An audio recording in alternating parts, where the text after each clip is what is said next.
Doctor সাহেব, আমার একটা প্লাস্টিকের বালতি ভেঙে গেছে, একটু তাড়াতাড়ি ঠিক করে দিন তো। আপনি কি জানেন আমি কি করি? হ্যাঁ জানি, আপনি প্লাস্টিক সার্জারি করেন।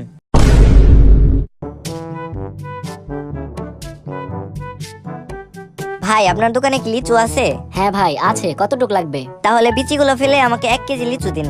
আচ্ছা, আপনি কি আপনার ওজন মাপার সময় এভাবেই মাপেন? হেই ড্যাডি, আপনার মেয়ের কি হয়েছে? আপনার মেয়ে আমার সাথে 3 দিন ধরে কথা বলে না। বাবা, ও তো অসুস্থ। কেন ড্যাডি, ওর কি হয়েছে আমাকে বলেন, আমি ওকে সুস্থ করে দেই। তুমি ওকে সুস্থ করবে কিভাবে? জানেন একদিন কি হয়েছে? একদিন ওর কপালে অনেক ব্যথা করছিল, আমি ওর কপালে একটা চুমু দিয়ে দেই, তারপর সাথে সাথে ওর ব্যথা চলে যায়। বাবা, ওর তো এখন পাতলা পায়খানা হয়েছে, আসো তুমি ঠিক করে দিয়ে যাও।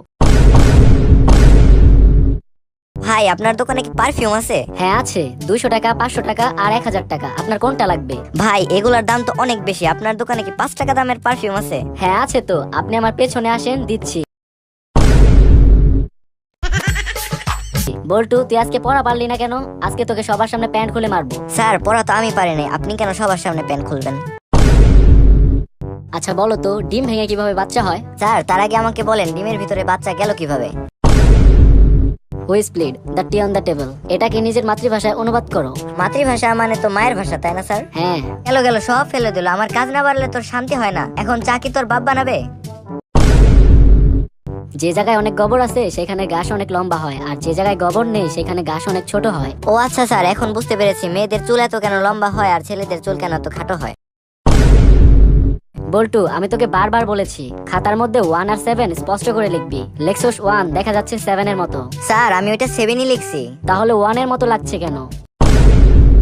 এই বল্টু, বলতো কনফিউশন মানে কি? স্যার, কনফিউশন মানে হলো আপনি যা বুঝেন না আমি যেটা বুঝি, আপনি কি সেটা বুঝেন? আপনি যা বুঝেন না আপনি যেটা বুঝেন না আপনি সেটাও। দোস্ত, জানিস আমি এত গরম চা খাই যে কেটলি থেকে সোজা মুখে ঢেলে দেই। কি বলিস? তাহলে আমারটা শোন। আমি তো চা পাতা, চিনি, দুধ মুখে দিয়ে নিজেই চুলায় বসে পড়ি। দোস্ত, জানিস কাল আমাদের বাসায় চোর এসেছিল। আরে কি বলছিস? তারপর তো আমার ঘুমই ভেঙে গেল। আমি ওকে জিজ্ঞেস করলাম তুমি এখানে কি করো? বললো আমি টাকা পয়সা খুঁজি। তারপর তুই চোরটাকে পুলিশে দিসনি? আরে না, তা কেন করব?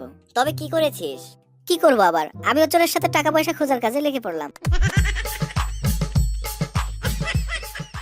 কিরে বল্টু, তোর ছোট ভাই কি এখন কাজকর্ম করে নাকি ঘুরে ফিরে খায়? আর বলিস না, কয়েকদিন আগে একটা কাপড়ের দোকান খুলেছিল, কিন্তু এখন জেলে আছে। কেন কেন জেলে গেল কিভাবে? কারণ ও দোকানটা খুলেছিল হাতুড়ি দিয়ে দরজা ভেঙে। দোস্ত, জানিস মাঝে মাঝে মনে হয় ফ্রান্সের আইফেল টাওয়ারটাই কিনে ফেলি। এত সহজ না দোস্ত, আমি ওটা বেচলে তো তুই কিনবি। কিরে দোস্ত, তুই না সৌদি আরব গেলি? ওখানকার দিনগুলো কেমন কাটলো? আর বলিস না দোস্ত, সেখানে সবাই বিদেশি ভাষায় কথা বলে, শুধু আজানটাই আমাদের মতো বাংলা ভাষায় দেয়। আচ্ছা দোস্ত, তুই কি জানিস কিভাবে মোবাইলে ফিতে টিভি দেখে? আরে দোস্ত, এটা তো খুবই সহজ। মোবাইলের ক্যামেরা অন করে টিভির সামনে ধর, দেখবি সব দেখা যাচ্ছে, আর এতে কোনো টাকাও লাগবে না। কিরে বল্টু, তুই বোকার মতো কথা বলছিস কেন? আরে দোস্ত, যাতে তোর বুঝতে সুবিধা হয় এর জন্য। বুঝলি বল্টু, বৃষ্টি সবকিছু সুন্দর করে তোলে।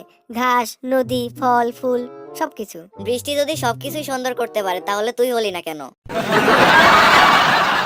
আচ্ছা বল্টু, ডাক্তাররা প্রেসক্রিপশনে এমন কি লেখে যে ফার্মেসির লোক ছাড়া আর কেউ বুঝতে পারে না? ডাক্তাররা লিখে দেয়। আমি তো ডাকাতি করে নিয়েছি, এবার তুইও ডাকাতি করে নে।